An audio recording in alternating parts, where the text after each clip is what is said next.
Okay, good morning to all the viewers. Welcome to Learners Academy. Today we are going to start our class 12th course, and the very first topic is chapter number 1, relations and functions. Okay, relations and functions we also studied in class 11th.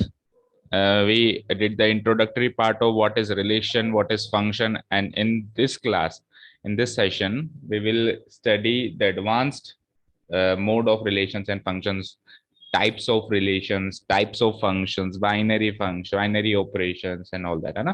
तो एक बार quickly recall करते हैं class 11th में relations and functions किस level पे सीखा था, कि रिलेशन एक्चुअली रिलेशन फंक्शन होता क्या है, पहले तो वो बात करते हैं ना। चलो तो उसके लिए कुछ एग्जांपल्स ले लेते हैं। रिलेशंस एंड फंक्शंस स्टार्ट होने से पहले बेटा हमने सीखा था एक चीज होती है कार्टेशियन प्रोडक्ट, सीखा था। कार्टेशियन प्रोडक्ट से फिर पहले हमने सीखा था एक चीज होती है सेट। सेट क्या होता है? Collection of similar looking objects. हाँ, सिमिलर नेचर के जो ऑब्जेक्ट्स होते हैं उनका कलेक्शन एक सेट होता है ना। For example I have two sets. For example मेरे पास दो सेट्स हैं। अभी ये सब कुछ मत लिखना, अभी क्लास 11 का रिकॉल करते हैं एक बार फटाफट से 10-15 मिनट, है ना। लेटर से मेरे पास दो सेट है, set A and set B. लेटर से सेट ए में मेरे पास तीन एलिमेंट्स हैं, A B C, and set B में मेरे पास दो एलिमेंट्स हैं या तीन एलिमेंट्स हैं, मान लो 1 2 3, राइट। तो कार्टेशियन प्रोडक्ट क्या होता है? कार्टेशियन प्रोडक्ट, कार्टेशियन प्रोडक्ट भी एक सेट होता है। कार्टेशियन प्रोडक्ट भी क्या होता है बेटा? एक सेट होता है। And it contains ordered pairs. इसके अंदर जैसे सेट ए के अंदर तो क्या आएंगे, कुछ एलिमेंट्स होंगे लाइक दिस। सेट ए को अगर अपने को डिफाइन करना हो तो आप ऐसे ही लिखोगे, ऐसे लिखोगे। सेट बी को आपको डिफाइन करना हो तो आप ऐसे लिखोगे, 1, 2, 3 एलिमेंट्स जो हैं कॉमा से सेपरेटेड होते हैं, कर्ली ब्रैकेट्स लग जाते हैं। हमने सीखा था सेट बिल्डर फॉर्म होती है, तो जनरली अपन सेट बिल्डर फॉर्म में लिखते हैं तो ऐसे ही लिखते हैं ना। सॉरी, उल्टा बोल दिया क्या? This is not the set builder form ना, ये कौन सी फॉर्म है? रोस्टर फॉर्म है ना। सेट बिल्डर फॉर्म में तो अपन डेफिनेशन लिखते हैं। ओके, एनीवेज, अब कार्टेशियन प्रोडक्ट भी एक सेट है, बट उसके अंदर ऐसे अलग अलग एलिमेंट्स नहीं आते। उसके अंदर क्या आते हैं? ऑर्डर्ड पेयर्स आते हैं, comma like this, comma like this. समझ आया? अब ऑर्डर्ड पेयर्स के अंदर सर क्या रखेंगे? ऑर्डर्ड पेयर्स के अंदर अपन क्या रखेंगे? हर एक इमेज, हर एक एलिमेंट ऑफ सेट ए का हर एक एलिमेंट ऑफ सेट बी से क्या बनाएंगे? पेयर बनाएंगे। क्या बनाएंगे? पेयर। कैसे बनाएंगे? जैसे सपोज करो मैंने ए से बनाया, तो ए से 1 का पेयर, ए से 2 का पेयर, देन ए से 3 का पेयर, देन बी से 1 का, बी से 2 का, बी से 3 का, देन सी से 1 का, सी से 2 का, एंड सी से 3 का। और इनको इसके अंदर रख देंगे जैसे A,1, A,2, A,3, नहीं सॉरी, अब B,1, B,1, B,2, B,3, B, sorry C,1, then C,2 and then C,3 and set close. तो इसको कहते हैं कार्टेशियन प्रोडक्ट। तो कहने का मतलब ये कि कार्टेशियन प्रोडक्ट इज आल्सो एक set, but it does not contain elements, it contains ordered pairs. Ordered pairs के अंदर क्या होगा? Every element of set A will make a pair with every element of set B. इसमें जो first element होता है उसको कहते हैं प्री इमेज, जो दूसरा एलिमेंट होता है उसको कहते हैं इमेज। मतलब 1 is the image of B, B is the pre-image of 1. Similarly, 2 is the image of C, and C is the pre-image of 2. Okay, यहाँ तक क्लियर है? तो कार्टेशियन प्रोडक्ट में तो सबका सबसे बन जाता है। अब फिर कार्टेशियन प्रोडक्ट के बाद नेक्स्ट जो थिंग है वो है हमारा, नेक्स्ट थिंग है जिसको अपन कहते हैं रिलेशन। क्या कहते हैं? रिलेशन। ठीक है, लेट अस से इसी को मैं मॉडिफाई कर देता हूँ, या फिर इसको लिखे रहने तो ऊपर लिख देता हूँ, रिलेशन। अब रिलेशन क्या है? रिलेशन भी एक सेट ही है। जैसे कार्टेशियन प्रोडक्ट एक सेट है, रिलेशन भी क्या है? एक सेट है। इसके अंदर भी ऑर्डर्ड पेयर्स आएंगे, बट एक पर्टिकुलर रिलेशन के तहत। ऐसा नहीं सबका सबसे ले लो, जैसे कार्टेशियन प्रोडक्ट में सबका सबसे ले रहे हो, बट इसके अंदर एक पर्टिकुलर रिलेशन वो डिफाइन करेगा, उसके तहत ही ऑर्डर्ड पेयर सेलेक्ट होंगे, सारे सेलेक्ट नहीं होंगे। तो इन शॉर्ट मैं कह सकता हूँ कि relation is the subset of Cartesian product, या फिर इक्वल टू कार्टेशियन प्रोडक्ट। हो सकता है सारे सेलेक्ट हो जाएं, रिलेशन ही ऐसा बना सारे सेलेक्ट हो जाएं, या फिर कुछ कुछ सेलेक्ट हुए। समझ रहे हो? तो फॉर एग्जांपल मैंने रिलेशन डिफाइन किया, कुछ भी रिलेशन डिफाइन कर देंगे। मैंने कहा कि जो सेट ए है और जो सेट बी है, तो ये मतलब ऐसा होना चाहिए कि जो अगर ये जो लेटर है उसका सीक्वेंस होना चाहिए। जैसे ए जो है अल्फाबेटिक ऑर्डर में कौन से सीक्वेंस में होता है, 1 पे होता है, बी किस में होता है, 2 पे होता है, सी किस में होता है, 3। तो ये रिलेशन मैंने डिफाइन कर दिया। अब बताओ क्या सेलेक्ट होंगे। अब ओनली ए के साथ 1 ही सेलेक्ट होगा, बी के साथ 2 ही सेलेक्ट होगा, एंड सी के साथ 3 ही सेलेक्ट होगा। बन गया रिलेशन। अब अपन देख सकते हैं कि इसके साथ ये वाला सेलेक्ट हुआ, ये वाला सेलेक्ट हुआ, ये वाला सेलेक्ट, तो ये इसका सबसेट हो गया। एंड रिलेशन को हम जनरली, रिलेशन जो सेट है उसको हम जनरली आर से डिनोट कराते हैं, आर फॉर रिलेशन। यहाँ तक क्लियर है। अब रिलेशन के बाद नेक्स्ट थिंग आती है फंक्शन। अब फंक्शन क्या स्पेशल चीज है बताओ, याद है? रिलेशन से फंक्शन, जैसे कार्टेशियन प्रोडक्ट से रिलेशन पे आए तो कुछ छटनी हो गई, एक तरीके से फिल्टर हो गया है ना। अब रिलेशन से वापस फंक्शन पे जाएंगे तो डिफरेंस क्या है, रिलेशन एंड फंक्शन है तो वो भी सेट होंगे, तो उसमें भी ऑर्डर्ड पेयर, लेकिन फिर फिल्टर होगा कुछ ना कुछ। तो वो क्या फिल्टर वाला है, क्या चीज फिल्टर हो जाती है रिलेशन से फंक्शन में आते टाइम?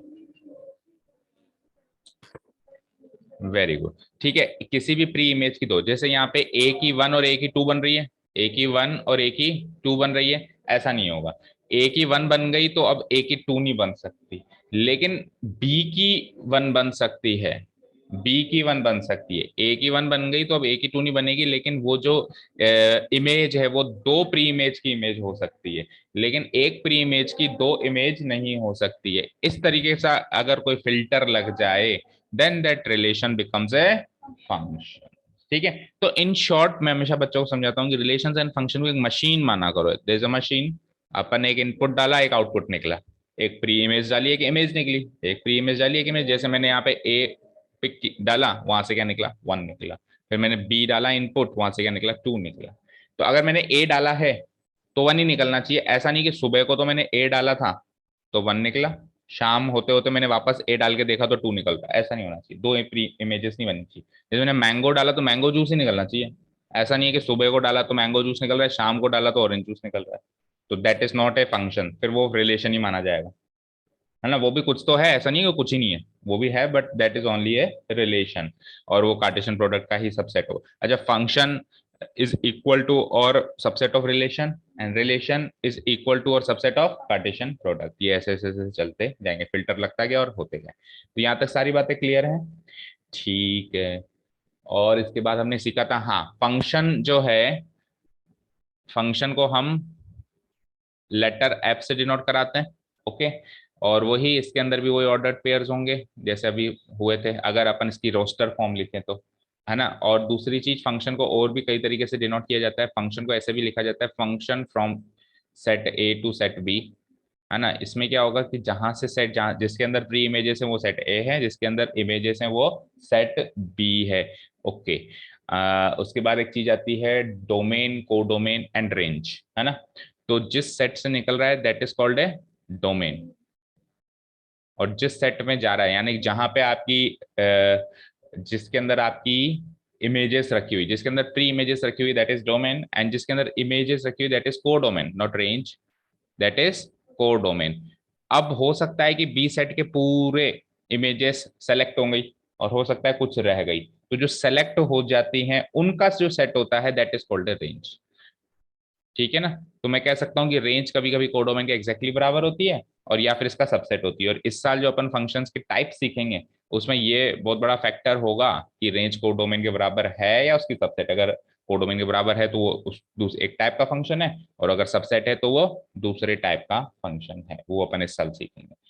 ठीक है, क्लियर है यहाँ तक? अच्छा, फिर एक चीज होती है रियल फंक्शन एंड रियल। अभी तक अपन कुछ भी स्टार्ट नहीं किया इस साल का, केवल और केवल पिछले साल का थोड़ा थोड़ा थोड़ा थोड़ा रिकॉल कर रहे हैं ना। रियल फंक्शन एंड एक दूसरी चीज होती है रियल वैल्यूड फंक्शन। भाई एक फंक्शन जो होता है उसको रियल फंक्शन तो कब कहा जाता है, रियल वैल्यूड फंक्शन कब कहा जाता है कोई आइडिया? नहीं है।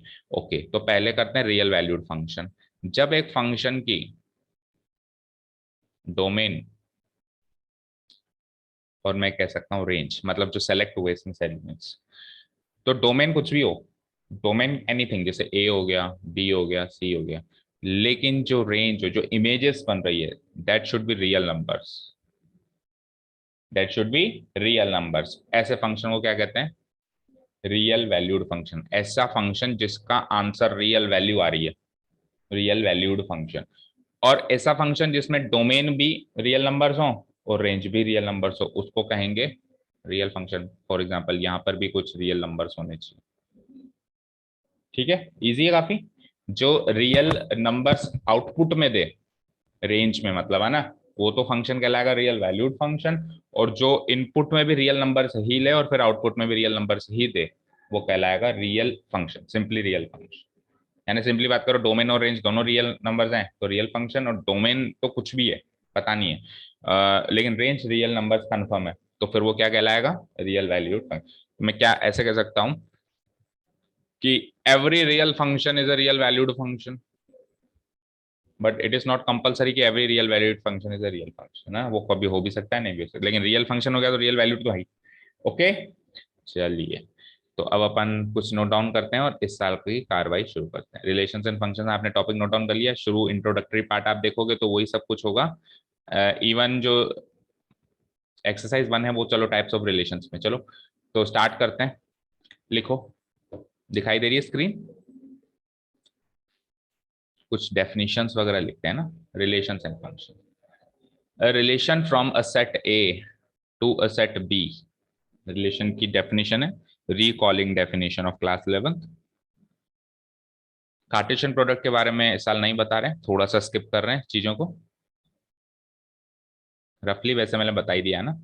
Relation from a set A to a set B, एक सेट ए से सेट बी पे जो रिलेशन होता है वो क्या होता है, it is a set of ordered pairs A comma B.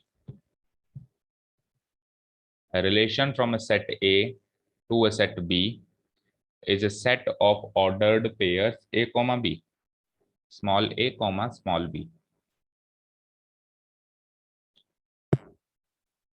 Okay, where small a belongs to set a and small B belongs to set B. अब इन साइंस का मतलब पता है ना, 11th में सीखा था, बिलोंग्स टू मतलब ये जो एलिमेंट है सेट से बिलोंग करता है, सेट का एक एलिमेंट है। ठीक, यहां तक लिख लिया।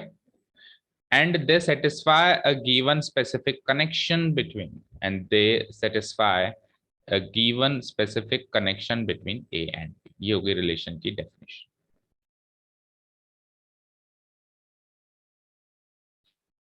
ठीक है, लिख लिया।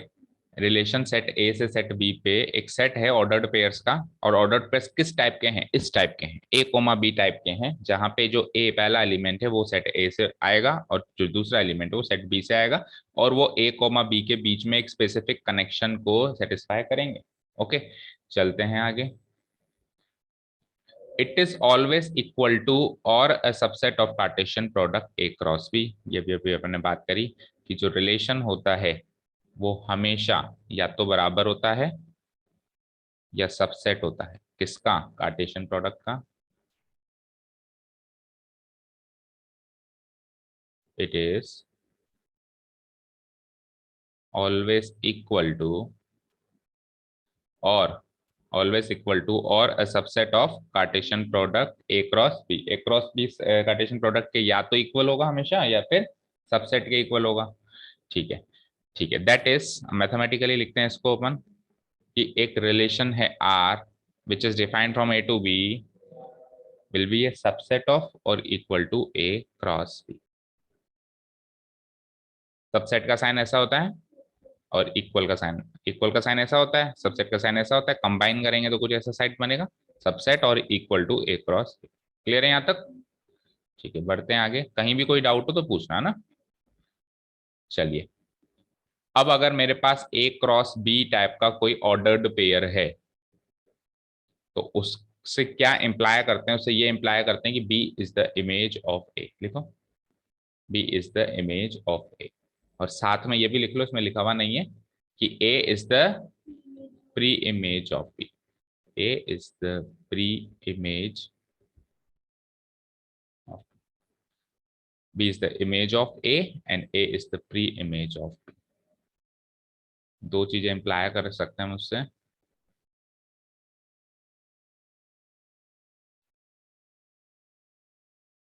ओके, अब बात करते हैं रिलेशन से, प्रमोशन हो गया, फंक्शन में पहुंच गए थे। पहले छोटे मोटे लोग थे हम, एम्प्लॉय थे, अब थोड़े से मैनेजमेंट में चलेगा, अब एग्जीक्यूटिव बन गए, फिर एग्जीक्यूटिव से फिर बॉस बन जाएंगे, एक दिन ऐसा होगा, ईडी बन जाएंगे, है ना, डायरेक्टर बन जाएंगे। ठीक है। Now a relation, when does a relation becomes a function, तो आपने बताया बिल्कुल करेक्ट डेफिनेशन है, और कोई डेफिनेशन ही नहीं है इस चीज की कि रिलेशन फंक्शन कब बनेगा। तभी बनेगा कि मैंगो डालो तो हमेशा मैंगो जूस ही निकले, किसी भी समय किसी भी जगह, irrespective of time irrespective of place.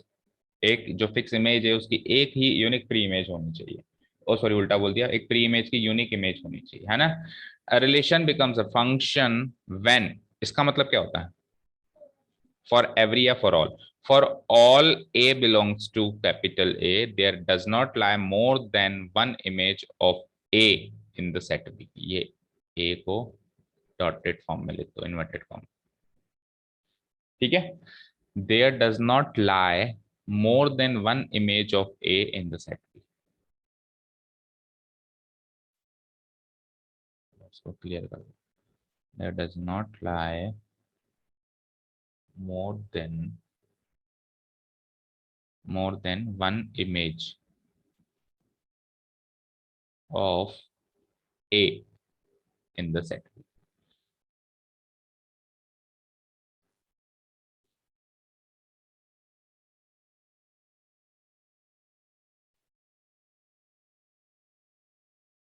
ये कंडीशन हो गई जो फुलफिल होनी चाहिए for a relation to become a function, कि ए टाइप का जो एलिमेंट है उसकी एक ही इमेज होनी चाहिए सेट बी के अंदर, और ऐसा केवल एक ए टाइप के एलिमेंट के लिए नहीं अप्लाई होना चाहिए, फॉर एवरी ए, मतलब जितने भी एलिमेंट्स है ना ए टाइप के, वो सबके लिए ये बात लागू होनी चाहिए कि भैया आपकी एक ही इमेज रहेगी सेट बी के अंदर।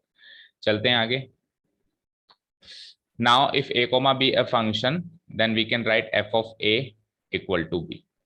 अगर ए कोमा बी टाइप का ऑर्डर्ड पेयर किसी फंक्शन का एक एलिमेंट है, मतलब फंक्शन क्या होता है, फंक्शन के अंदर वही सेट होता है और कुछ ऑर्डर्ड पेयर्स होते हैं, तो कोई भी एक ऑर्डर्ड पेयर अगर फंक्शन के अंदर लाया कर रहा है, उसका एलिमेंट है, तो मैं क्या लिख सकता हूं, f of a equal to b, मतलब एफ ऑफ जो इनपुट डाल रहे हो इक्वल टू जो आउटपुट निकल रहा है, इस तरीके से लिख सकते हो। लिखो, यहां तक लिखो। if a comma b belongs to a function then we can write f of a equal to b।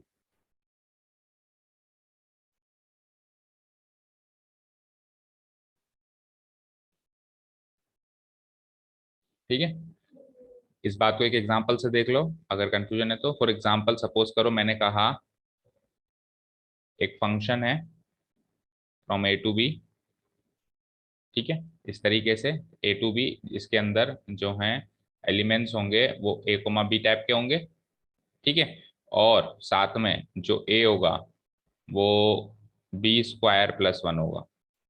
Specific relation भी मैंने डिफाइन कर दिया, ए इज इक्वल्स टू क्या होगा, बी स्क्वायर प्लस वन होगा, और मैंने ये भी कह दिया कि जो ए सेट है उस ए सेट के अंदर तीन एलिमेंट्स हैं, वन टू थ्री, ठीक है। तो अब एफ जो फंक्शन सेट बनेगा उसके अंदर कौन कौन से ऑर्डर पेयर होंगे, पहले ए से वन उठाओगे, उस हिसाब से बी स्क्वायर प्लस वन करोगे, यानी वन का स्क्वायर प्लस वन, टू, फिर टू उठाओगे, फिर बी स्क्वायर प्लस वन करोगे, टू का square four plus one five, फिर थ्री उठाओगे, थ्री का square nine plus one ten. तो ये तीन ऑर्डर्ड पेयर्स बन गए इसके अंदर। तो अब मैं क्या लिख सकता हूं, मैं ये भी लिख सकता हूं कि f of one equal to तो टू है, f of two equal to क्या है, फाइव है, और f of three equal to क्या है, टेन है। अब ये इतना आपने इलेवंथ में भी सीखा था, अब इस साल आप उल्टा भी सीखोगे, इनवर्स फंक्शंस। आप इनवर्स फंक्शन का साइन होता है ऊपर पावर माइनस वन लग जाती है, तो अब इसका उल्टा कैसे होगा, एफ इनवर्स ऑफ टू क्या होगा, वन होगा, एफ इनवर्स ऑफ फाइव क्या होगा, टू होगा, and F inverse of ten वो क्या होगा, थ्री होगा। ये आप अभी इस साल चौथी एक्सरसाइज में सीखोगे इस चैप्टर, ठीक है, थोड़ा सा हिंट दे दिया। ओके, यहाँ तक क्लियर है चीजें, बढ़ते हैं आगे। हम्म, अब ये डोमेन रेंज वैसे बताया हुआ है, फिर भी एक बार रिपीट कर लेते हैं। In a function which is defined from A to B, set A तो कहलाता है डोमेन और सेट बी कहलाता है कोडोमेन। लिखो, in a function F which is defined from A to B, The set A is called the domain of F.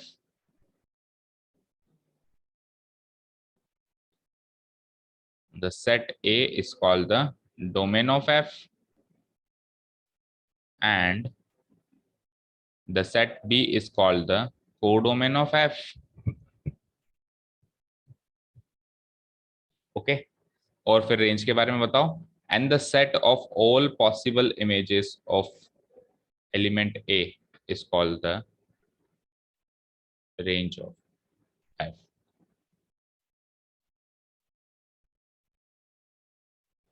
And the set of all possible images of A. A type का जो element है उसकी कितनी possible, कौन कौन सी possible images हो सकती है, उनका भी एक सेट तैयार कर दें, तो that is called the range of F. और फिर नोट डाल के लिख लो कि रेंज जो होती है या तो कोडोमेन के इक्वल होगी या फिर सबसेट होगी. Range is always equal to और a subset of codomain.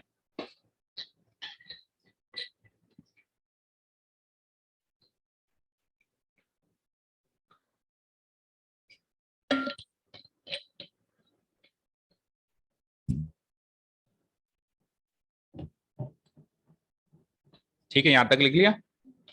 Okay ठीक है. अब क्या होता है, relation A to B, B to C, C to D, इस तरीके से चलता है ना. लेकिन सेम सेट से सेम सेट में अगर रिलेशन हो तो उसको स्टेटमेंट फॉर्म में लिखते हैं relation in the set A या on the set A. In preposition भी यूज होता है, ऑन दो, बोथ आर करेक्ट है ना.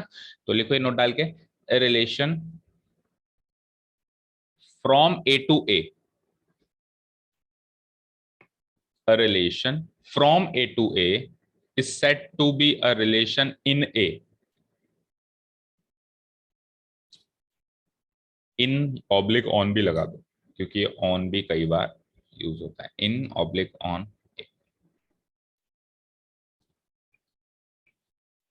और ये का ये काम फिर फंक्शन के लिए भी होगा, बोलने की जरूरत नहीं है, क्योंकि रिलेशन एंड फंक्शन में डिफरेंस क्या है, बस एक ये जो आप जानते हो.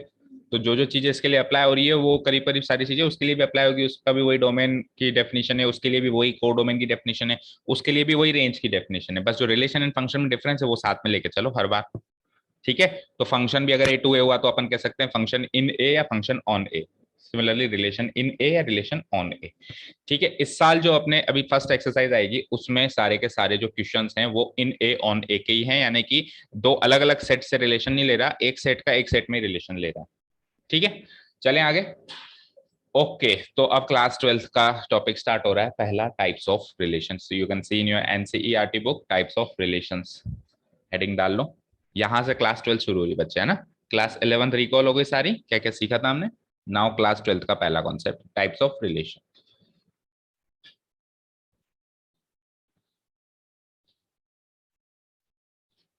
ठीक है. पहला हेडिंग डालो, टाइप्स ऑफ रिलेशन में भी एम्प्टी रिलेशन. एम्प्टी रिलेशन, अब इसके नाम से आप समझ गए होंगे. समझे क्या मतलब, क्या समझे. एक ऐसा रिलेशन सेट जिसके अंदर एक भी ऑर्डर्ड पेयर हो ही ना. आपने रिलेशन ही ऐसा डिफाइन किया कि कनेक्शन बैठा ही नहीं, कोई एलिमेंट्स इधर उधर सेलेक्ट ही नहीं हुए कि ऑर्डर्ड पेयर बने. फॉर एग्जाम्पल मेरे पास है ABC और इधर है 5 6 7, और मैंने कह दिया कि ए का सीक्वेंस लिखना है. अब ए का सीक्वेंस 1 होता है, उधर तो आपने 5 6 7 रखा है, सेलेक्ट कहां से करूं मैं. There is no ordered pair, तो उस रिलेशन को क्या कहेंगे, एम्प्टी रिलेशन. क्या डेफिनेशन है, a relation R in set A. In A set A, देखो क्या क्या, क्या कह रहा हूं मैं, इन ए सेट ए. अब इन ए सेट ए का मतलब समझ जाना, ए टू ए चल रहा है मामला. इन ए सेट ए, ठीक है. Is said to be empty if no element of A is related to any element of B, any element of A, sorry, no element of A is related to any element of A. A का A से ही चल रहा है ना, तो A का A में कोई ऑर्डर्ड पेयर हमको मिला ही नहीं. लिखो, ये होगी एम्प्टी रिलेशन की डेफिनेशन.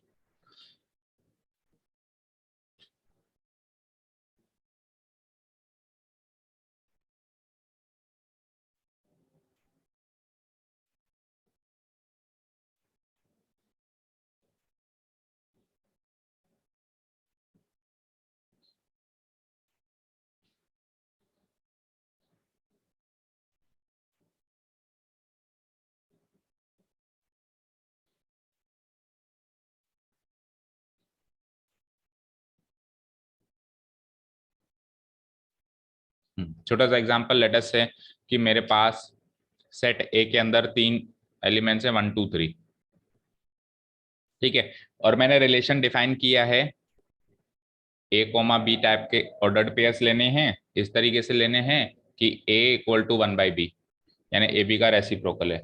अब ए बी का रेसिप्रोकल है तो 1 नहीं ले सकता, सपोज करो 2 3 है मेरे पास, है ना, नहीं तो फिर एम्प्टी नहीं होगा ना। 2 3 है तो 2 का रेसिप्रोकल 1/2, 3 का रेसिप्रोकल, तो वो तो तब आप सेलेक्ट करोगे ना जब वो 1/2 1/3 इसमें है, क्योंकि इन ए कह रहे हो ना, इन ए कह रहे हो, दैट मीन्स ए से ए में ही जाना है, तो आपका एक भी ऑर्डर पेयर बनेगा ही नहीं, तो ये रिलेशन क्या हो गया, एम्प्टी रिलेशन हो गया। समझ गए? चलो नेक्स्ट हेडिंग एम्प्टी रिलेशन के बाद एक बार इसको मैथमेटिकली भी लिख लो कि that is R equal to five, R equal to five हो जाए, फाइव समझते हो, an empty set, and every empty set is a subset of every set, ठीक है था, every empty set is a subset of every set, तो five भी क्या होगा आपका ए क्रॉस ए का सबसेट होगा। ये क्यों लिखी है ये बात मैंने, ये बात क्यों लिखी है, इसका क्या महत्व है, इसका मतलब ये कि बार बार याद दिला रहा हूं कि रिलेशन कोई भी बने हमेशा कार्टेशियन प्रोडक्ट का सबसेट बनेगा, इवन फाइव भी बनेगा ना तो भी कार्टेशियन प्रोडक्ट का सबसेट बनेगा। समझ रहे हो? तो R equal to five where five is a subset of A cross A. चलो नेक्स्ट है यूनिवर्सल, जस्ट एम्प्टी का उल्टा काम कर दो, एम्प्टी का जस्ट उल्टा काम कर दो। समझ गए होंगे नाम से, क्या क्या समझे बोलो, क्या जितने भी सेट हैं, ठीक है,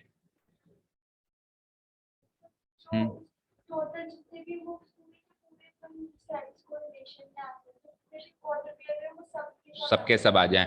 फॉर एग्जाम्पल मेरे पास एक सेट है 1 2 3, सेट के अंदर एलिमेंट्स है 1 2 3, ठीक है, तो 1 का रिलेशन 1 से भी बने, 2 से भी बने, 3 का से बने, और फिर 2 का 1 से भी बने, 2 का 2 से भी बने, 2 का 3 से बने, 3 का 1 से बने, 3 का 2 से बने, 3 का, इन शॉर्ट सारा कार्टेशियन प्रोडक्ट आ जाए। सिंपल सी बात है, जब एक कार्टेशियन प्रोडक्ट से एक भी एलिमेंट नहीं आ रहा तब तो था एम्प्टी, सारे आ गए तो बन गया यूनिवर्सल, ठीक है। Relation R in set A is said to be a universal relation if each element of A is related to every element of A. Each element of A is related to every element of A.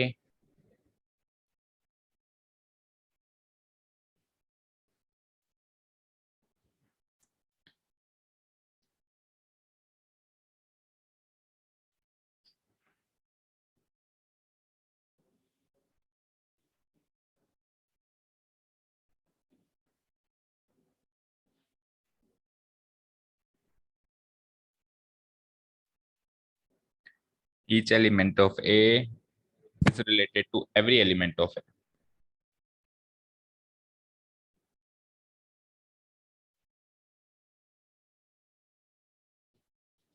ठीक है, that is relation और Cartesian product वाला set exactly equal है, and remember A cross ए भी ए cross ए का subset होगा, नहीं होगा? तो समझ में आ रहा है ना, रिलेशन कैसा भी बने हमेशा ए क्रॉस ए का सबसेट होगा ना। ठीक है, यहाँ तक लिख लिया, मैथमेटिकली भी लिख लिया, R equals to A cross है, तो सिंपल सी बात है, कोई कंफ्यूजन नहीं है, जब आर जो है फाइव हो जाए तब एम्प्टी रिलेशन, जब आर जो हो जाए exactly equal to Cartesian product हो जाए तब universal relation. Okay next, empty and universal के बाद आ जाइए, नेक्स्ट हेडिंग डालिए reflexive relation, reflexive relation.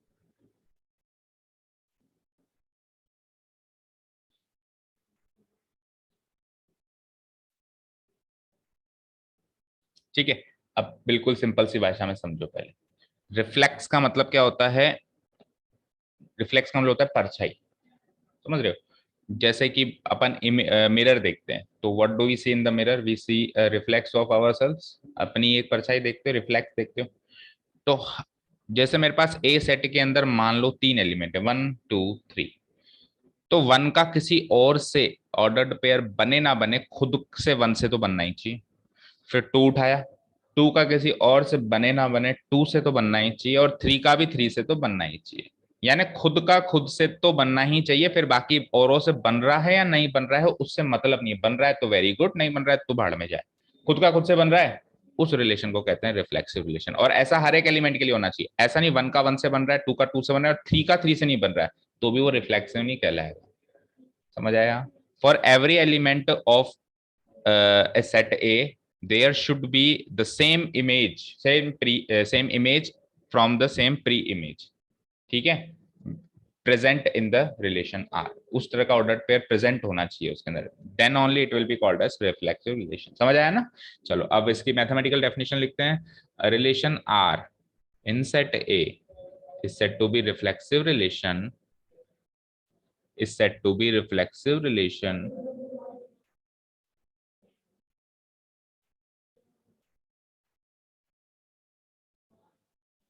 if for every if for every A belongs to capital A, if for every A belongs to capital A,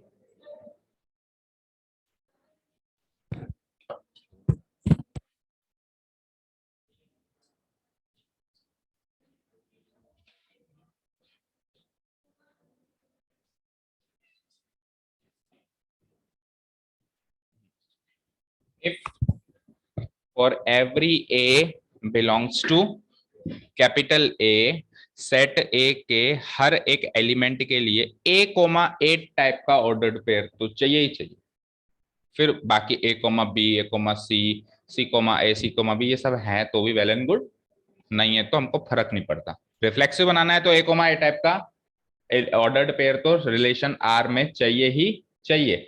ठीक है, और ऐसा हर एक ए के लिए होना चाहिए, फॉर एवरी ए। ऐसा नहीं एक एलिमेंट के लिए हो गया दूसरे से मतलब नहीं, ऐसा नहीं। दूसरे तीसरे अगर 10 एलिमेंट है तो 10 के 10 के ordered pair same to same होने चाहिए, 20 है तो 20 के लिए होने चाहिए। ठीक है, then only it will be called as a reflexive relation. ठीक है, ठीक है। तो इफ दैट इज मैथमेटिकली लिख लो, A comma A should belong to R for every A belong to A. Simple सी बात। A comma A should belong to R for every A belongs to A, capital A। ठीक है, अब इस साल जो main questions आएंगे वो यहां से शुरू होंगे, रिफ्लेक्सिव रिलेशंस है ना। 3 तरह के रिलेशंस मेन हमको क्वेश्चंस में आएंगे, रिफ्लेक्सिव, सिमेट्रिक एंड ट्रांजिटिव। ठीक है, स्कूल में चल रहा होगा तो थोड़ा बहुत तो सुन लिए होंगे वर्ड्स है ना, थोड़ा बहुत तो यूज होंगे, बिल्कुल ऐसा अननोन टाइप तो नहीं होगा ना।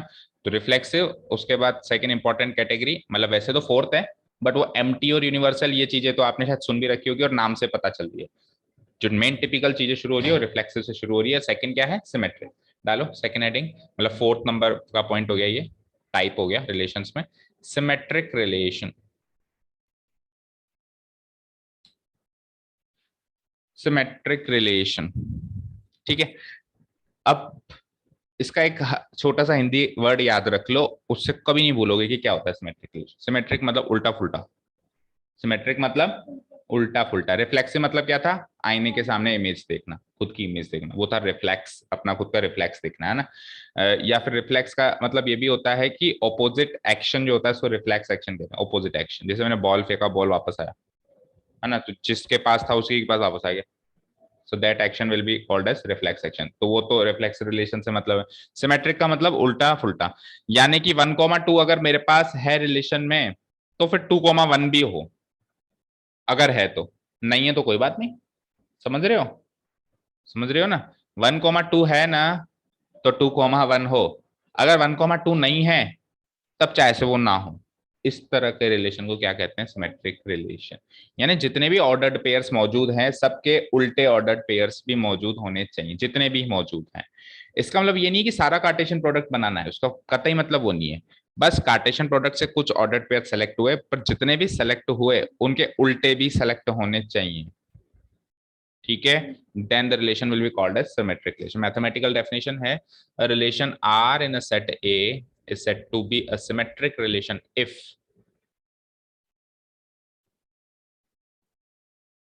a relation R in a set A is said to be a symmetric relation if A comma B, if क्या क्या ध्यान से सीखना, if A comma B belongs to R implies implies का मतलब क्या है कि रिजल्ट आना, अगर ये कारण है तो वो रिजल्ट होना चाहिए। ठीक है, अगर ये हो रहा है, अगर ये हो रहा है तो वो भी होना चाहिए। और ऐसा सारे के सारे ए कोमा बी टाइप के ऑर्डर्ड पेयर के लिए होना चाहिए, केवल एक के लिए नहीं। जैसे 1,2 का 2 के साथ में 2,1 तो मौजूद है, लेकिन 3,4 का 4,3 मौजूद ही नहीं है। 3,4 का 4,3 मौजूद ही नहीं है, ऐसा नहीं हो। अगर 1,2 का 2,1 मौजूद है तो 3,4 का भी 4,3 मौजूद है, for every a comma B belongs to R. समझ आया? So that relation is called a symmetric relation.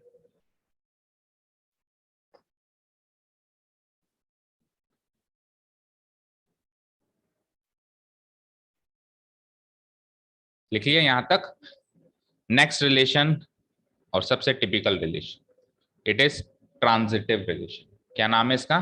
Transitive. अब इसका एक चीज याद करो कि जंप करके आगे चलना। ट्रांजिटिव मींस मैं ए से बी पे हूं, अभी ए से बी पे हूं, अब मुझे सी पे जाना है, तो मैंने क्या करा, बी कोमा सी को पकड़ लिया। जैसे नहीं कहते बचपन में अपन खेलते थे कि अपन ने इसको टच किया, उसने उसको टच किया, तो इनडायरेक्टली मैंने उसको टच कर लिया। ठीक है, इस तरीके से गेम्स नहीं खेलते थे अपन, हम लोग भागने के गेम्स खेलते थे। जैसे मैंने इस दीवार को टच कर लिया, तूने भी इस दीवार को टच किया, तो इनडायरेक्टली मैंने तुझको टच कर लिया। तो वो सब, वो रिलेशन जो स्टैब्लिश हुआ, that is what is called transitive relation. In short mathematically मैं कहूं, अगर 1,2 और 2,3 मौजूद है तो 1,3 भी मौजूद होना चाहिए। अब 1,2 मौजूद है, 2,3 मौजूद ही नहीं है, तो फिर 1,3 के मौजूद होने की जरूरत नहीं है। ये सबसे टिपिकल है समझने के लिए। समझ रहे हो? 1,2 है और साथ में 2,3 है, अब तो 1,3 होना ही चाहिए। 1,2 है, 2,3 नहीं है, तो अब चाहे 7,3 है तो भी ठीक, नहीं है तो भी ठीक, बट अगर वो दोनों है तो तीसरा मौजूद होना चाहिए, और ऐसा हर टाइप के ऑर्डर्ड पेयर के लिए होना चाहिए। तो वो रिलेशन क्या होगा? ट्रांजिटिव रिलेशन होगा, otherwise it will not be a transitive relation. तो मैथमेटिकली क्या कहता है कि अगर ए comma B belongs to R है, साथ में बी कोमा सी भी बिलोंग्स टू आर है, तो इससे इंप्लाई ये होना चाहिए, रिजल्ट ये निकलना चाहिए कि ए कोमा सी भी आर में मौजूद हो, और ऐसा हर ए कोमा बी और बी कोमा सी टाइप के ऑर्डर्ड पेयर्स के साथ अप्लाई हो, for every a comma b and b comma c belongs to R.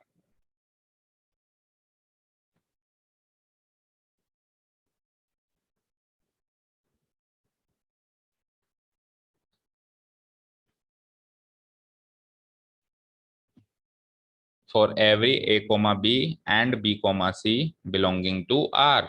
यहाँ पे आर का मतलब रियल नंबर मत समझ लेना, यहाँ पे आर का मतलब क्या चल रहा है? रिलेशन। अभी जब एक्सरसाइज स्टार्ट करेंगे तो और ज्यादा कंफ्यूजन शुरू होगा, पता है क्यों? क्योंकि वो वहां पे वो रियल नंबर को भी आर कहेगा, रिलेशन को भी आर कहेगा। हमको पकड़ना है कि कब तो ऑर्डर्ड पेयर का सेट चल रहा है और कब नंबर्स का सेट चल रहा है। जब नंबर्स का सेट चलेगा तो वो रियल नंबर का सेट है, और जब ऑर्डर्ड पेयर्स का सेट चलेगा तब वो रिलेशन है, तब वो रिलेशन सेट है। ओके, ठीक है।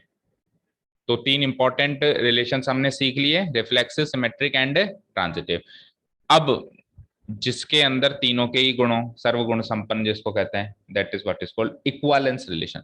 6 नंबर नोट करो, इक्विवेलेंस रिलेशन, इक्विवेलेंस।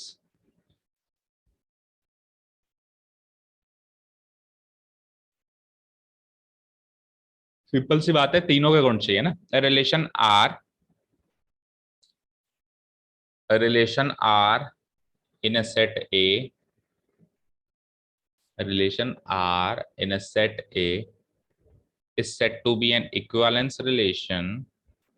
कब कहा जाएगा उसको equivalence relation? If it satisfies all the above given conditions.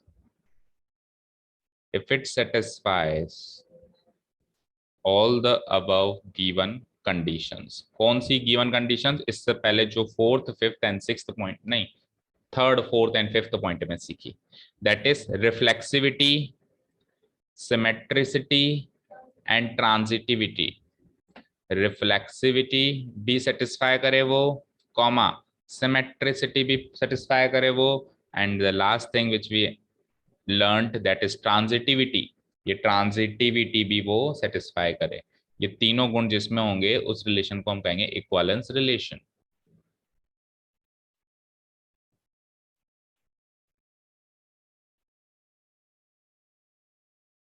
ठीक है, मैथमेटिकली कहें तो बड़ी आसान बात है कहने के लिए। That is R is reflexive and R is symmetric and R is transitive, तीनों हैं, इंप्लाइज आर इज इक्विवेलेंट।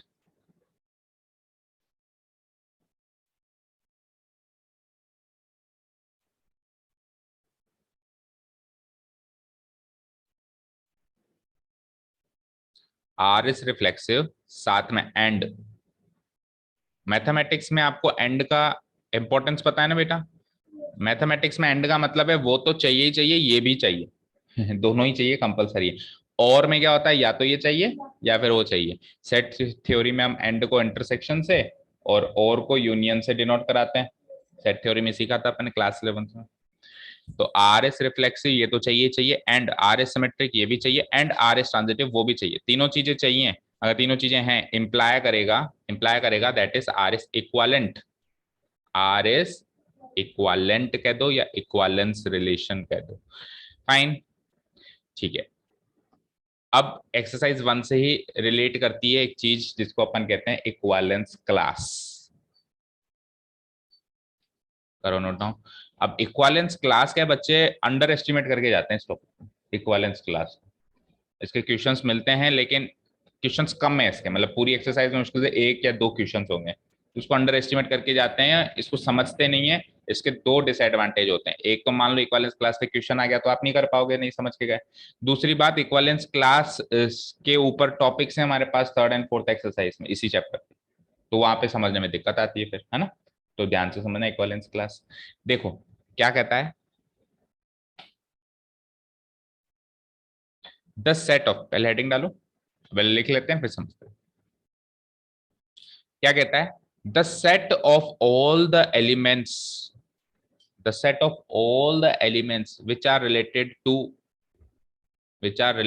उसको मैं इन्वर्टेड कॉमा में डाल देता हूं, which are related to element A. अच्छा, to a given element of A, ये ए वाला ए नहीं है, ये ए वाला, ये ए आर्टिकल वाला ए ही है ना। The set of all the elements which are related to a given element of a set A in which the given relation is defined is termed as the equivalent class of that element। देखो यहाँ पे थोड़ा सा modification करते हैं,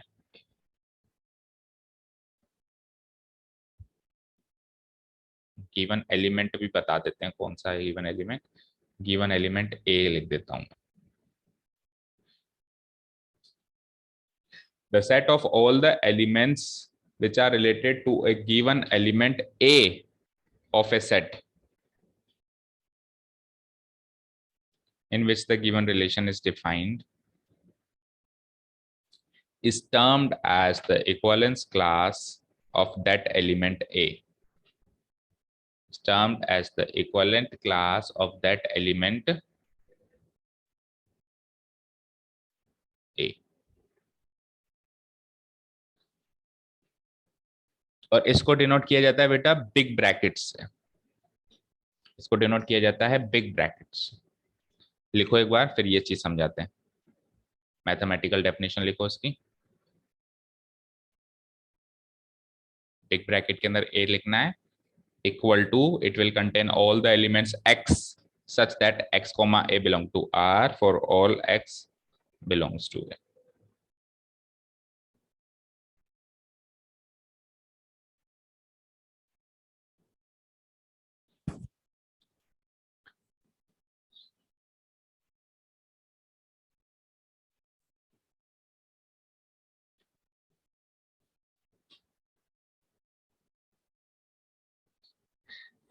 ठीक है, लिख लिया।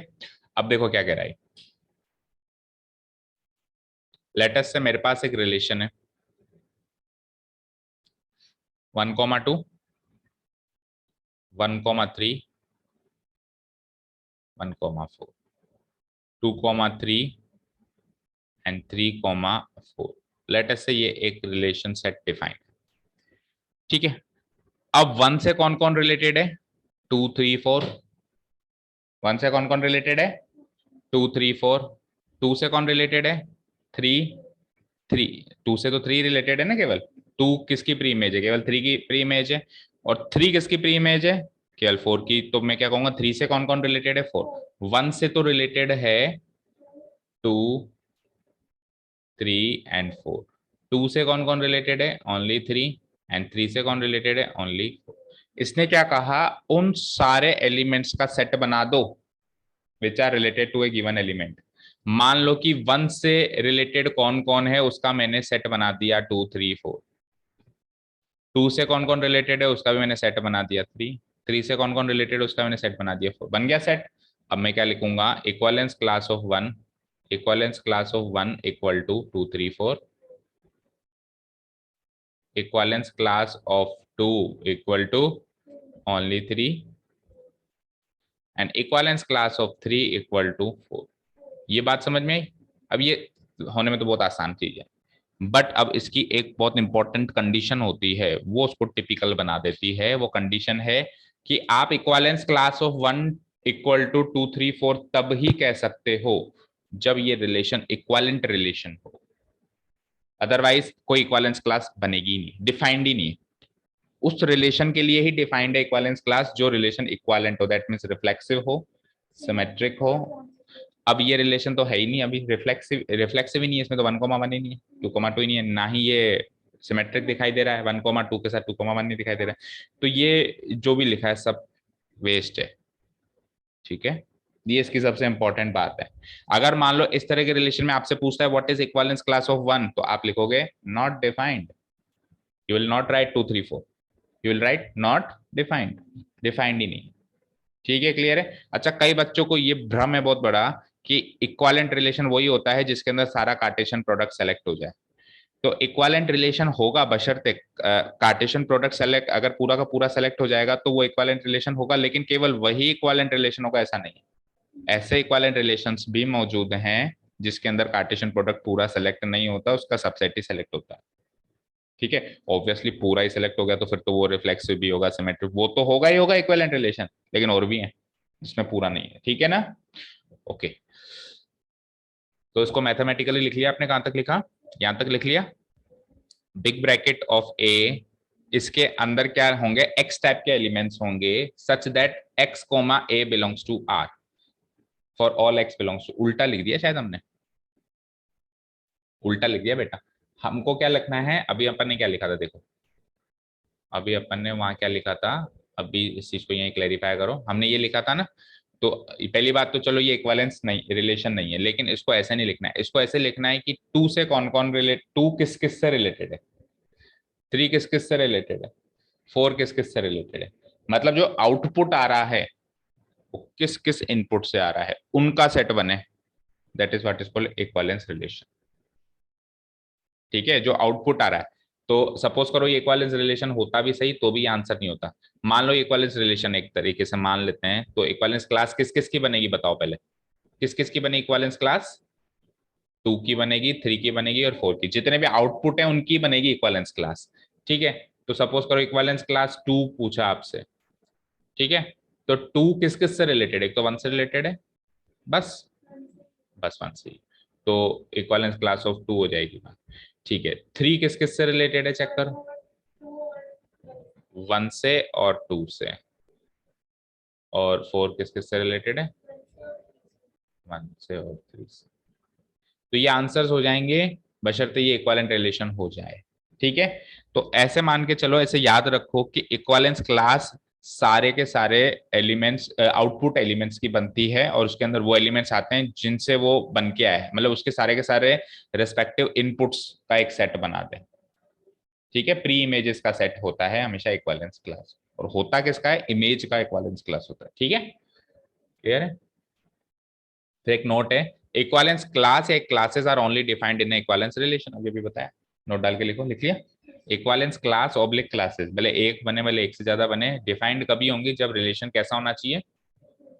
इक्विवेलेंट। नाम ही उसका तभी तो रखा इक्विवेलेंस क्लास, नहीं तो कुछ और ही नाम रख लेते हैं।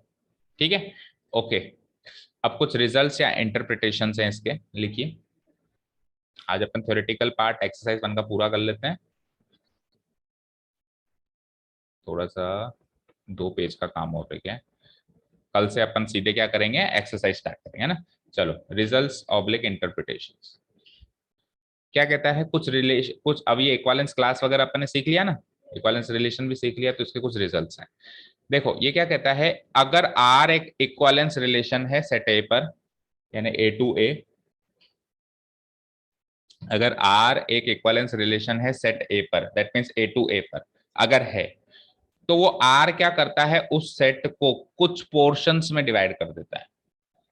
वो आर रिलेशन है ना, वो सेट ए को क्या करता है, कुछ पोर्शंस में डिवाइड कर देता है। Then R divides A into mutually disjoint sub portions को सबसेट्स कह दिया, ठीक है, और उन सबसेट्स का नाम रख दिया, जैसे A1 A2 A3, इनको क्या कहा जाता है, पोर्शंस ऑफ सेट ए। और ये पोर्शंस कुछ स्पेसिफिक कंडीशंस को सेटिस्फाई करेंगे। अभी एक एग्जांपल भी लेंगे, यहां तक लिखो।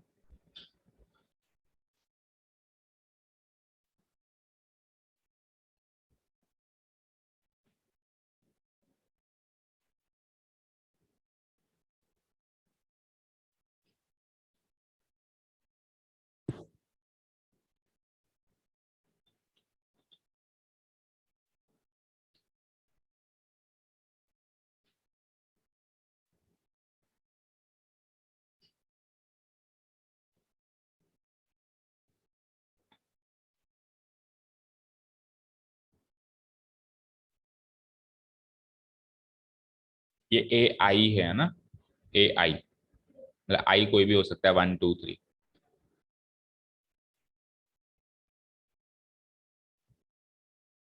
एक बार लिख लो, फिर एग्जांपल देते हैं। ठीक है, अब कुछ कंडीशंस को सेटिस्फाई करना चाहिए। What are the conditions? First condition is all the elements of AI should be related to each other.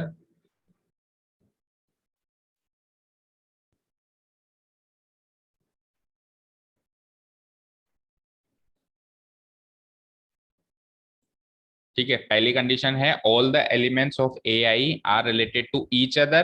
Second condition है कि ए आई का एक पोर्शन का कोई भी एलिमेंट दूसरे पोर्शन से रिलेट नहीं होना चाहिए, और खुद ए आई के अंदर जितने भी एलिमेंट्स है वो खुद के सारे एलिमेंट से रिलेटेड होने चाहिए। ठीक है ना, अब एक एग्जांपल दें। No element of A I is related to a J, ये जे है ना,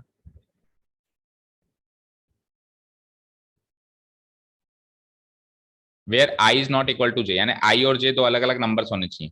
जैसे आई हो गया 1 और जे हो गया 2, तो A1 के सारे एलिमेंट्स A1 के सारे एलिमेंट्स से रिलेटेड होने चाहिए, A2 के सारे एलिमेंट्स A2 के सारे एलिमेंट्स से रिलेटेड होने चाहिए। लेकिन A1 का कोई एलिमेंट A2 के किसी एलिमेंट से रिलेटेड नहीं होना चाहिए, और A2 का भी कोई एलिमेंट A1 के किसी एलिमेंट से रिलेटेड नहीं होना चाहिए। अब A1 A2 A3 क्या है, सेट ए था मेरे पास, सेट ए को मैं कुछ पोर्शंस में डिवाइड कर दूं, मतलब उसके सबसेट बना दूं।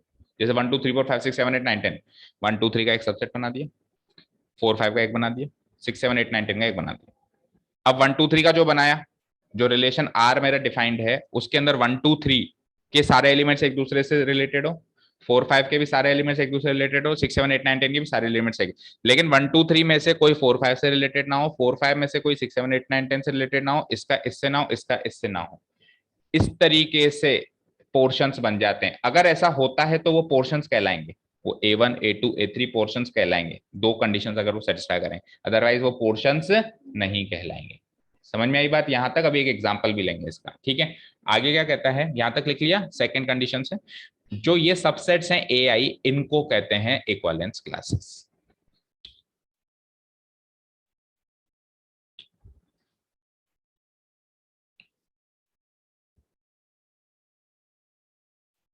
ये जो सबसेट्स बने ना ए आई, यानी A1 A2, जैसे 1 2 बना, 3 4 5 बना, 6 7 8 9 ये सब भी बने, इनको कहते हैं इक्विवेलेंस क्लासेस।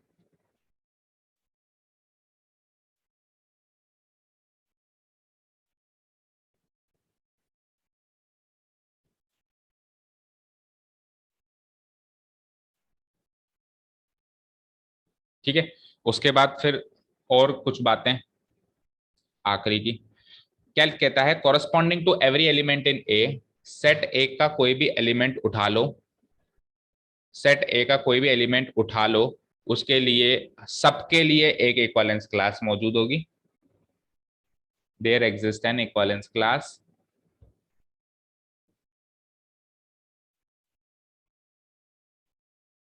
ठीक है। और ये बात ऊपर भी कही थी, आपको मैं बताना भूल गया कि ये सारे के सारे सबसेट्स म्यूचुअली डिसजॉइंट सबसेट्स होंगे।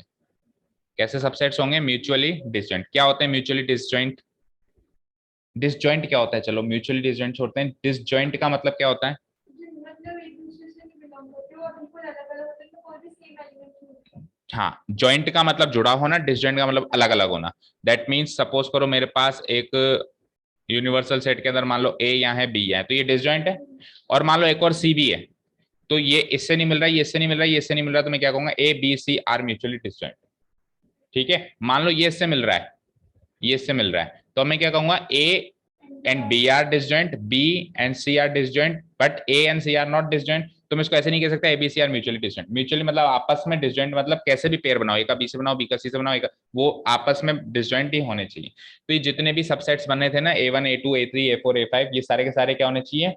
जैसे अभी मैंने 1 2 3 4 5 6 7 8 9 10 में से जो सेट जो पोर्शंस बनाया, मैंने 1,2 बनाया, तो फिर मैंने 3,4,5 बनाया। मैंने 2 को उधर शामिल नहीं किया, 3 को उधर शामिल नहीं किया, और 6 7 8 9 10 फिर अलग ही बनाया।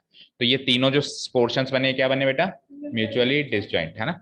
ठीक है, तो यही ऑब्जर्वेशन है। Corresponding to every element in A there exist an equivalence class. और क्योंकि सारे के सारे सबसेट्स जो कि इक्विवेलेंस क्लासेस हमने बनाई वो म्यूचुअली डिसजॉइंट हैं, इसीलिए मैथमेटिकली इसको लिखा जा सकता है, इसलिए मैथमेटिकली इसको लिखा जा सकता है कि ए आई एक जो इक्विवेलेंस क्लास है, और जो ए जे जो इक्विवेलेंस क्लास है, इन दोनों का इंटरसेक्शन क्या आएगा? 5। एंड ऑब्वियसली आई एंड जे अलग अलग नंबर्स होने चाहिए। जैसे A1 लिया तो उधर A2 लो, इधर A3 लिया तो उधर A4 लो, कुछ अलग अलग नंबर लो। सेम सेम लोगे तो फिर 5 कैसे होगा भाई? A1 का A1 से इंटरसेक्शन तो A1 ही होगा ना, फिर 5 नहीं होगा। ठीक है ना? आई एंड जे अगर दो अलग अलग नंबर्स ले रहे हो तो ए आई एंड ए जे का इंटरसेक्शन हमेशा क्या निकल के आएगा? 5, क्योंकि वो म्यूचुअली डिसजॉइंट है। ठीक है, ये जितने जो मैंने पोर्शंस बनाए ना, यही इक्विवेलेंस क्लास है एक्चुअली, यही इक्विवेलेंस क्लास है। जैसे मैंने 1,2 बनाया, 3,4,5 बनाया, 6,7,8,9,10 बनाया। अब वो दो कंडीशन को सेटिस्फाई कर रहे हैं नहीं कर रहे हैं, वो चेक कर लेंगे अपन। अब जो मैंने 1,2 अगर वो दो कंडीशन को सेटिस्फाई कर रहे हैं तब तो ये इक्विवेलेंस क्लास है, अदरवाइज नहीं है। तो उन्हीं को बोलते हैं पोर्शंस, उन्हीं को बोलते हैं इक्विवेलेंस। ये पोर्शंस ही इक्विवेलेंस क्लासेस। ठीक है, चलते हैं आगे। Next observation, the collection of all these subsets या इक्विवेलेंस क्लासेस वो वापस सेट ए को कन्वर्ट बना दें। The collection of all these subsets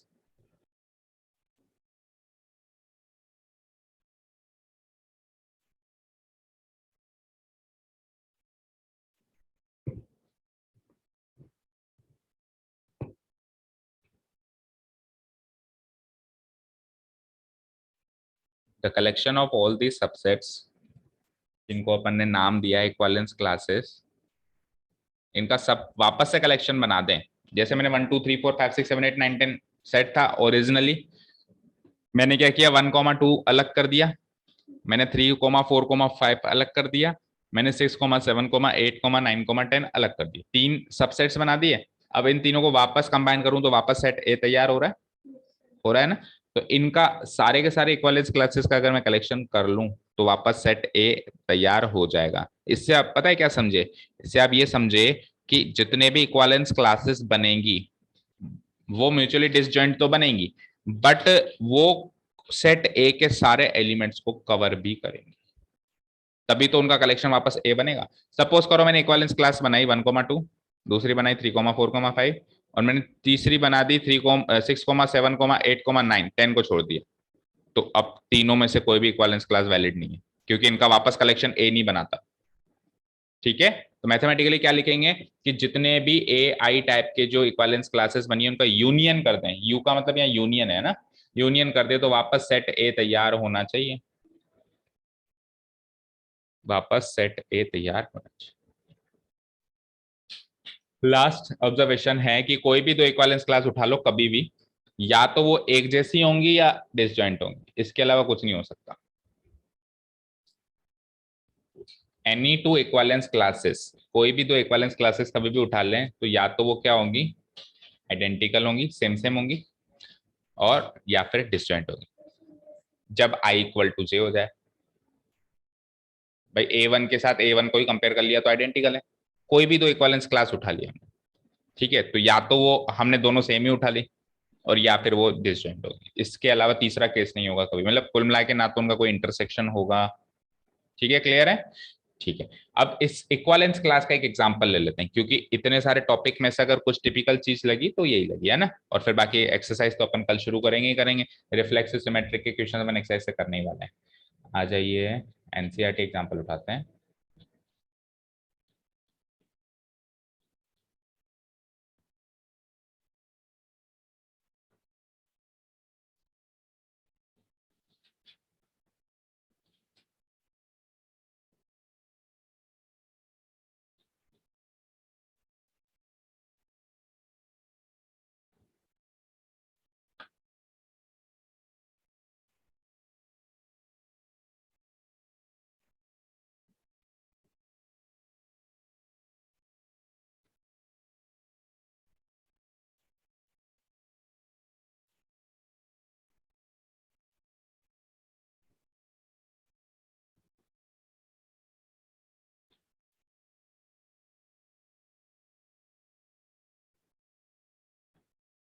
देखो एग्जांपल 6 रीड आउट करते हैं अपन।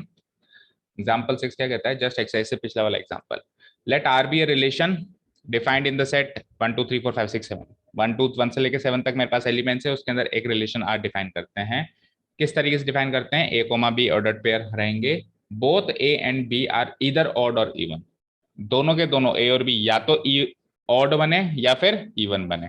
जैसे 1 के साथ 1 का कॉम्बिनेशन आ जाएगा, बोलो होगा। 1 के साथ फिर 3 का होगा, 1 के साथ फिर 5 का होगा, और 1 के साथ फिर 7 का होगा। ये तो 1 के साथ हुआ है केवल, है ना।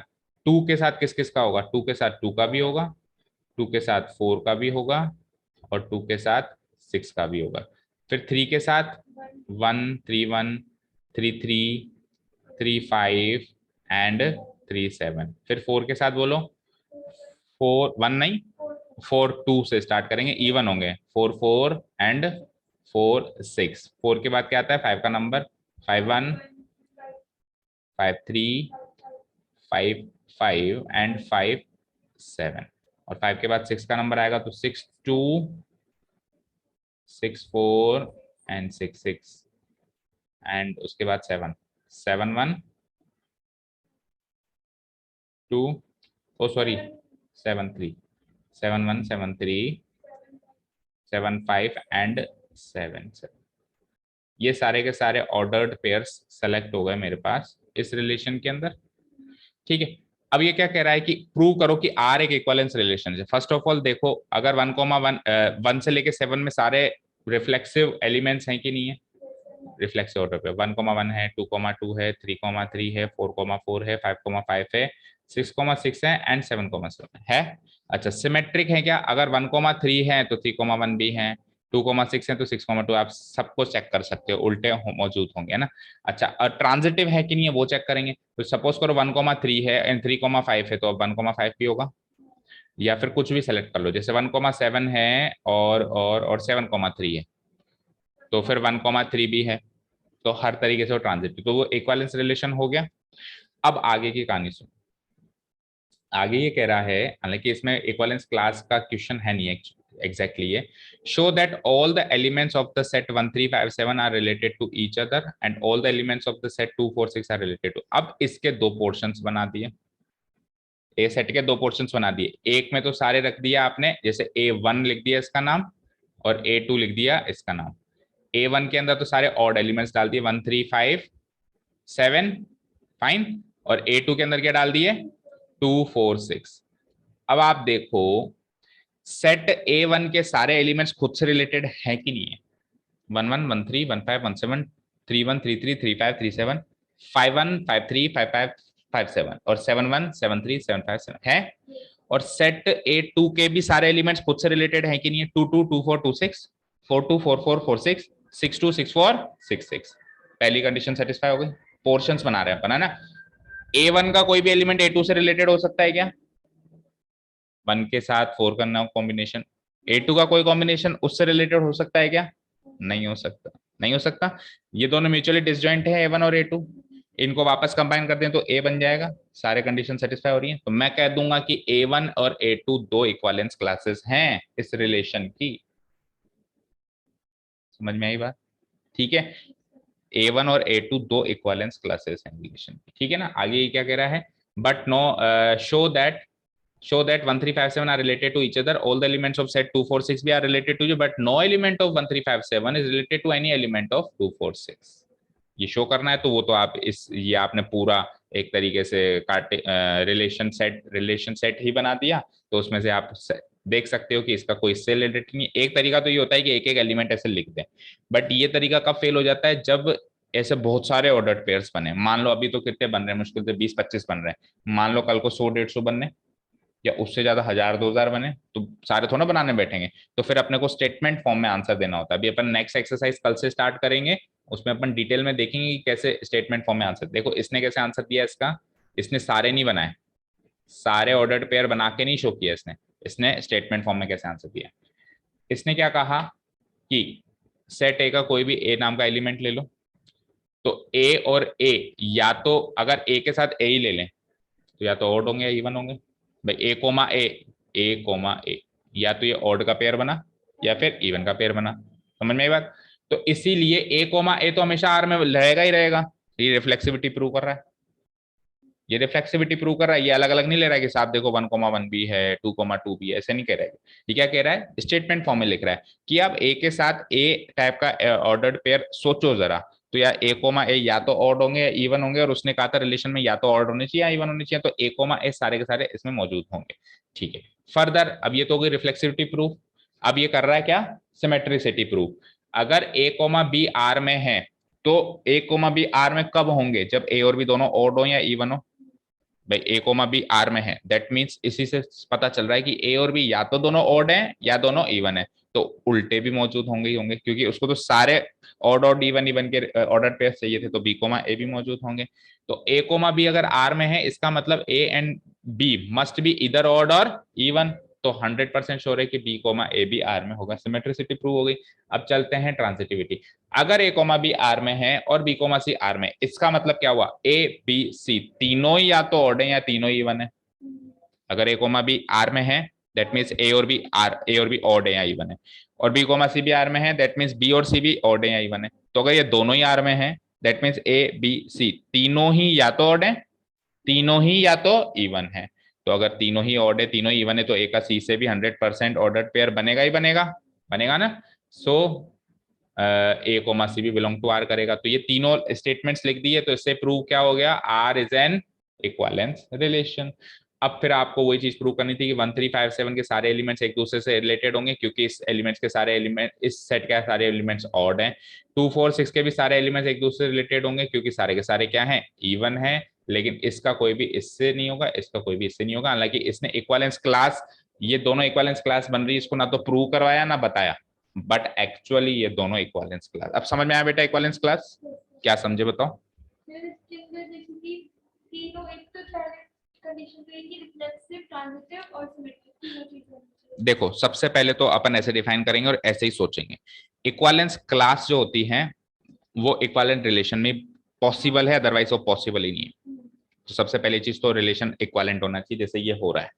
दूसरी चीज, इक्विवेलेंस रिलेशन जो होता है वो रिफ्लेक्सिव होता है, सिमेट्रिक होता है, ट्रांजिटिव होता है। रिफ्लेक्सिव, सिमेट्रिक, ट्रांजिटिव ये तीनों रिलेशन हमेशा एक सेट से उसी सेट में होते हैं, और ए टू ए ही होगा, ए टू बी में ये तीनों चीजें डिफाइन ही नहीं है। तो इन शॉर्ट इक्विवेलेंस रिलेशन भी ए ऑन ए या इन ए ही डिफाइन है। ठीक है, अब उस ए, जिस ए की बात कर रहे हैं अपन, ऑन ए या इन ए की बात कर रहे हैं, उसके कुछ ऐसे सबसेट्स कर दिए जाएं जिसको अपन पोर्शंस भी कहेंगे, जो कि आपस में म्यूचुअली डिसजॉइंट हो और सारे के सारे ए के एलिमेंट्स को वो कवर करें, यानी वापस अगर यूनियन कर दूं तो ए तैयार हो। और इस तरीके से पोर्शंस किए जाएं कि उन उन पोर्शंस के अंदर सारे एलिमेंट्स खुद से रिलेटेड हो, लेकिन इधर का कोई भी एलिमेंट उससे रिलेटेड ना हो। ये सारी कंडीशंस फुलफिल कर दोगे तो आपने जो पोर्शंस बनाए हैं those portions will be termed as equivalence classes of the given relation R. ठीक है, समझे, क्लियर है। अच्छा, और अभी इससे पहले जो डेफिनेशन सीखी थी इक्विवेलेंस क्लास की, वो क्या सीखी थी, हर एक एलिमेंट की एक इक्विवेलेंस क्लास। जैसे हर एक एलिमेंट की जैसे मैंने कहा 2 की इक्विवेलेंस क्लास, तो यानी कि अब 2 किस किस की इमेज है, उन सब प्री इमेजेस की सेट बना दिया। फिर 3 की इक्विवेलेंस क्लास 3 किस किस की इमेज है। फिर 5 इक्विवेलेंस क्लास, तो 5 किस किस की इमेज है। तो आपने वो जो सेट बनाया ना भाई, 2 किस किस की है, 3 किस किस की है, 5 किस किस की, वो जो सेट बनाया ना आपने, वो सारे भी इक्विवेलेंस क्लासेस होंगे, चाहे आप इस डेफिनेशन से देखो चाहे उस डेफिनेशन से देखो। सारे के सारे इमेजेस की आप सेट बनाओ, सारे के सारे, एक को भी छोड़ो मत। जैसे मान लो ए के अंदर 1 3 5 7 है, तो 1 किस किस की है, 3 किस किस की है, 5 किस की, जैसे अभी ए के अंदर 1 2 7 था, 1 2 7 था ना, तो 1 किस किस की है ये सोचो, 2 किस किस की है ये सोचो, 3 किस किस की है ये सोचो, 4 किस किस की है ये सोचो, 5 किस किस की है सोचो, 7 किस किस की। मुझे बताओ इक्विवेलेंस क्लास ऑफ 1 क्या होगा इस एग्जांपल के हिसाब से, इक्विवेलेंस क्लास ऑफ 1 क्या होगा। 1 किस किस की इमेज बनी, एक तो 1 की इमेज बनी, एक 5 की, ठीक है। 2 किस किस की इमेज बनी बोलो बच्चों। हाँ ठीक है। 3 किस किस की बनी बोलना, वही 1 3 5 7। फिर 4 किस किस की इमेज बनी, 2 4 6। और फिर 5 किस किस की बनी, वही 1 3 5 7। 6 किस किस की बनी थी, 2 4 6। एंड फाइनली 7 किस किस की इमेज बनी थी बेटा, 1 3 5 6। आप देख लो जो भी इक्विवेलेंस क्लास बनी है उसमें दो ही तरह के सेट है। अब आपने उस डेफिनेशन से इक्विवेलेंस क्लास बनाई या अलग अलग प्री इमेजेस लेकर उनकी प्री इमेजेस का सेट बनाया, सेम ही बनी। तो ये दो डेफिनेशन है इक्विवेलेंस क्लासेस निकालने की। जो पहली डेफिनेशन में उसमें किसी पर्टिकुलर एलिमेंट की इक्विवेलेंस क्लास निकलती है, और जो दूसरी डेफिनेशन है उसमें अपन एक एक एलिमेंट को नहीं उठाते हैं, अपन खुद ही पोर्शंस करना शुरू कर देते हैं, तो भी यही बनती। ठीक है, समझ आई बात, क्लियर है यहाँ तक आज जो भी पढ़ाया। क्या किया आज अपन ने, रिलेशंस एंड फंक्शंस का इंट्रोडक्शन किया, और रिलेशंस पर्टिकुलर उठा के उसके टाइप्स ऑफ रिलेशंस कवर किए। कितने तरह के रिलेशंस है, 6 तरह के। First one is empty, second universal, फिर 3 बहुत इंपॉर्टेंट, रिफ्लेक्सिव एंड ट्रांजिटिव। और इक्वालेंस जो है वो तीनों के ही गुण लेता है। और इक्वालेंस रिलेशन जब बन जाता है कोई, तो फिर इक्वालेंस क्लास निकल के आती है, which is a subset of the given set A, such that they are mutually disjoint, such that their union makes what, हाँ अगेन द सेट ए, उसको एक नाम भी बोलते हैं, उसको एक नाम बोलते हैं, नाम में एग्जॉस्टिव।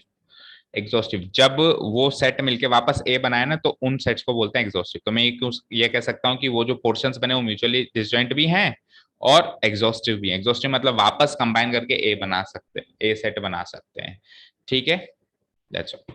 ठीक है, आज के लिए काफी है, कल अपन एक्सरसाइज नंबर 1.1 स्टार्ट करने वाले हैं।